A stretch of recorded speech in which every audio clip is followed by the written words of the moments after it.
এখানে দেখতে পাইতেছো খুব সুন্দর সাজানো গুজানো পুতুল, আর এদিক ওদিক দেখো চতুর্দিকে লাইটিং, আর কত মানুষ।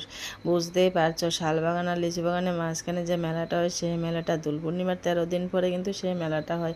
আর সেই মেলাতে কিন্তু চলে গেলাম, মেলাতে গেলাম আর ঘোরাফেরা করবো না, এদিক ওদিক উকি নাকি করতে তো আমি কোনোদিনও ভুলি না, আর এদিক ওদিক সবাইকে উঠাতেও ভুলি না। এখানে দেখো আমার বোনের সাথে দেখা হয়েছে, আর এই যে আমাদের বুলটি বান্ধবী, দেখে কিন্তু অনেক কথা হলো, হাসি আনন্দ হলো। দূরের থেকে দেখতে পেলাম যে আমাদের জিৎ ভাই চলে আসছে। জিৎ ভাইকে দেখে তারপর একটু জিৎ ভাইয়ের সাথে একটু ভিডিও করে নিলাম, একটু কথা বলে নিলাম। এই বান্ধবীকে তো দেখতেই পারো সবসময় আমাদের ভিডিওতে। বান্ধবীর কিন্তু দোকান আছে আর খুব সুন্দর সুন্দর জিনিস পাওয়া যায়। এইখানে দেখো দুই বন্ধু দেখা হয়ে আসলে কিন্তু কথা হয়ে যেতেছে।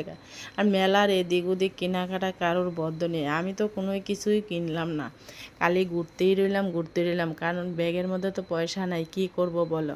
বান্ধবী ঘুরতে ঘুরতে বান্ধবী কিন্তু তেঁতুল কিনে নিল, আমিও কিন্তু ঘুরতে ঘুরতে কি করব, সিমের বিচি কিনে নিলাম। সামনে আছে সংক্রান্তি, সিমের বিচি তো বিশেষই দরকার। আর এদিকে ফটো উঠানো হইলো, তারপর কিছু জিরাবি কিনে আর বুট মোটর কিনে কিন্তু চলে গেলাম আমাদের এক ভাইরাল দাদার দোকানে। আর এদিকে কিন্তু ধর্মেন্দ্র মামনির সাথেও দেখা হয়ে গেল। আমার ভিডিওটা কীরকম লাগলো অবশ্যই তোমরা একটু কমেন্ট বক্সে বলে যাবে।